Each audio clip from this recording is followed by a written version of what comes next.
Iblis tidak mau sujud kepada Nabi Adam karena iblis merasa lebih baik dari asal penciptaannya.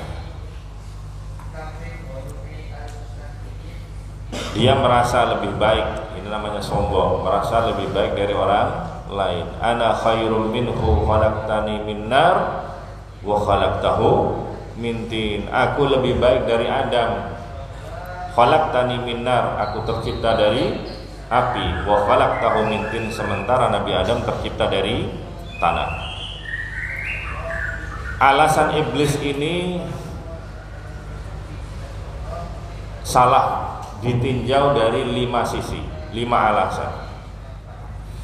Alasan iblis yang mengaku dia lebih baik sehingga dia pantas untuk tidak sujud di saat malaikat yang lain semuanya sujud, ya, ini salah dari 5 sisi. Yang pertama, iblis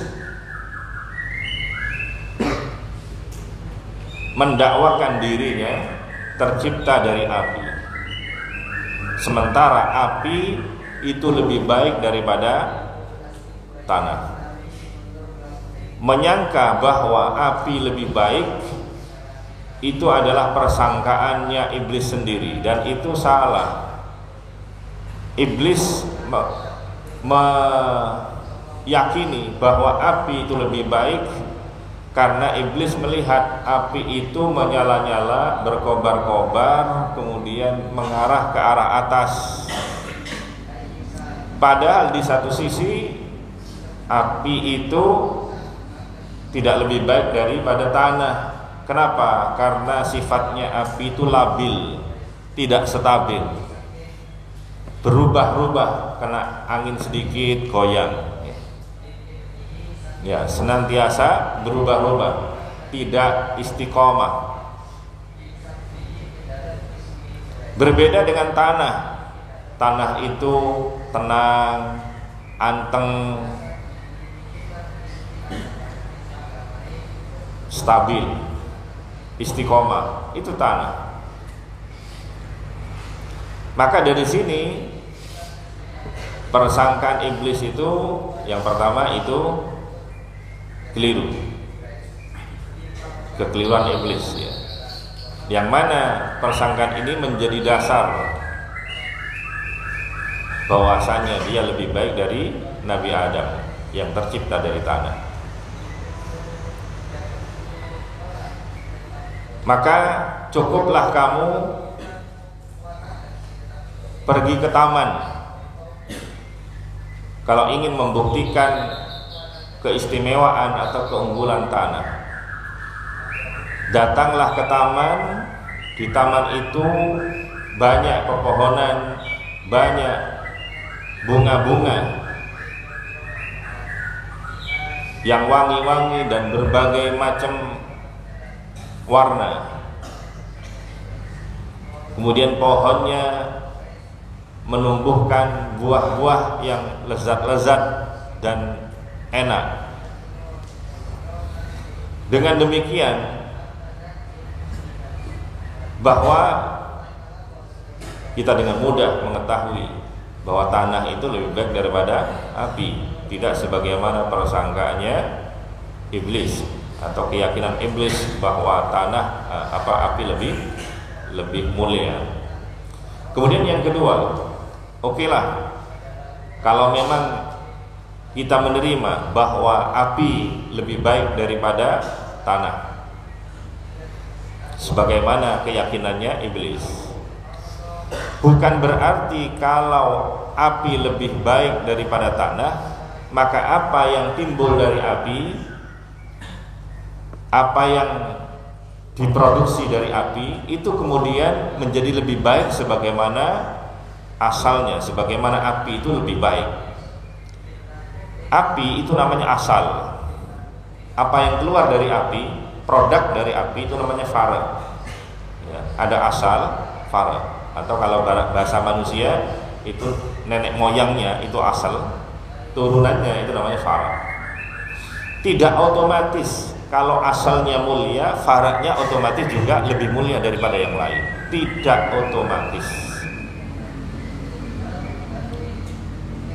Jadi persangkaan iblis seandainya pun diterima bahwa api lebih baik daripada tanah, bukan otomatis turunan api itu lebih baik daripada turunannya tanah. Karena farak turunan itu boleh jadi memiliki sesuatu yang menjadikan istimewa. Coba kita lihat tanah. Dari tanah ini kemudian tercipta hewan-hewan. Dari tanah tercipta tambang.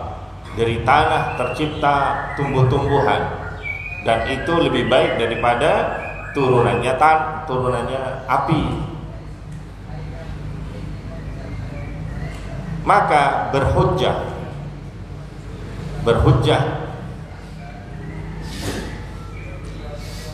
akan keutamaan iblis karena dia tercipta daripada api, mengalahkan manusia yang tercipta dari tanah, itu merupakan hujjah fasidah.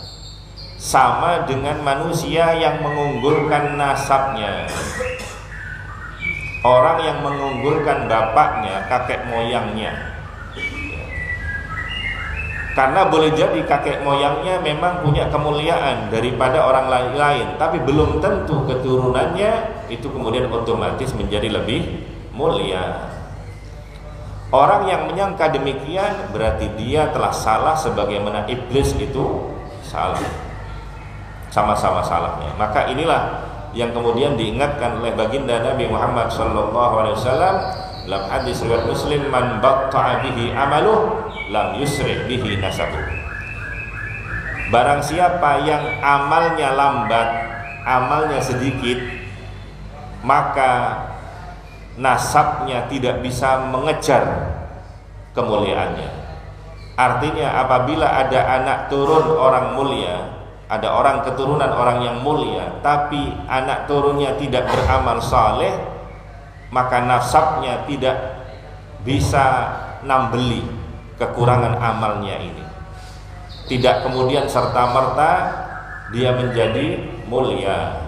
Tidak serta-merta kemudian dia ikut-ikut mulia sebagaimana kemuliaan bapaknya.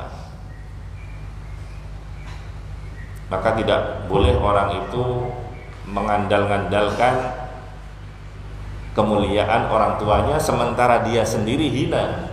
Dia tidak melakukan kemuliaan sebagaimana kemuliaan yang dilakukan oleh orang tuanya.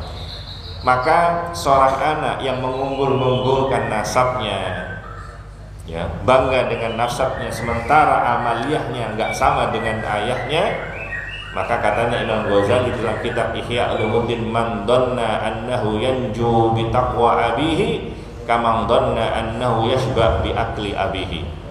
Barang siapa yang menyangka dia akan selamat dari api neraka sebab takwanya orang tuanya, barang siapa yang menyangka dia akan selamat dari neraka sebab ketakwaan orang tuanya, maka orang ini seperti orang yang menyangka dia akan kenyang dengan orang tuanya yang makan. Bisa kira-kira orang tuanya makan, anaknya ikut kenyang? Gak ada ceritanya. Kalau orang tuanya makan, anaknya juga harus makan sendiri. Maka gak boleh mengandalkan ketakwaan orang tua sementara anaknya gak takwa dan maksiat, dia kemudian mengatakan aku masuk surga gara-gara bapakku yang bertakwa. Itu sama halnya orang yang mengandalkan bapaknya makan sementara dia menyangka dia akan menjadi kenyang. Wa yarwa bi syurbi abihi, sama dengan seorang anak yang dia menyangka dirinya akan segar sementara yang meminum adalah bapaknya. Wa yasiru aliman bi ilmi abihi, sama halnya dengan seorang anak dia tidak pernah belajar dan dia mengatakan bahwa bapakku alim maka aku juga auto alim. Enggak ada. Itu keliru. Wa yasilu ilal Ka'bah wa yaraha bi wasyi abihi, itu sama kelirunya, sama dengan seseorang yang mengira dia sampai ke Ka'bah padahal yang berjalan itu adalah orang tuanya. Yang berangkat haji orang tuanya, anaknya rumangsa dadi haji pisan, ya. Ini adalah sama-sama keliru. Ini tidak dibenarkan. Maka persangkaan iblis tadi juga keliru. Kemudian yang ketiga, kekeliruan iblis adalah wa in kana makhluqan min tin. Meskipun misalnya, jadi diterima seandainya hujahnya iblis itu okelah kita anggap benar, bahwa padahal keliru ya, bahwa api lebih baik daripada tanah, itu pun masih keliru. Kenapa? Karena Nabi Adam meskipun itu tercipta dari tanah, tapi di situ ada roh. Sekiranya Allah Subhanahu wa taala berfirman, fa idza sawaituhu wa nafakhtu fihi min ruhi. Ya. Tatkala Allah menciptakan Nabi Adam, wa nafakhtu fihi min ruhi, dan aku meniupkan roh, ya, meniupkan di dalam tanah tersebut min ruhi, dari rohku. Maka kemuliaan Nabi Adam bukan karena tanahnya, tapi di situ ada mir ruhi, dari rohnya Allah Subhanahu wa taala. Maka keliru kalau iblis itu fokus kepada asal penciptaan tanahnya, padahal yang menjadikan mulia Nabi Adam itu adalah rohnya Allah Subhanahu wa taala. Wa nafakhtu fihi mir ruhi. Itu yang tidak dimiliki oleh iblis. Kemudian yang keempat, dari asal penciptaannya, iblis itu tercipta dengan kun fayakun.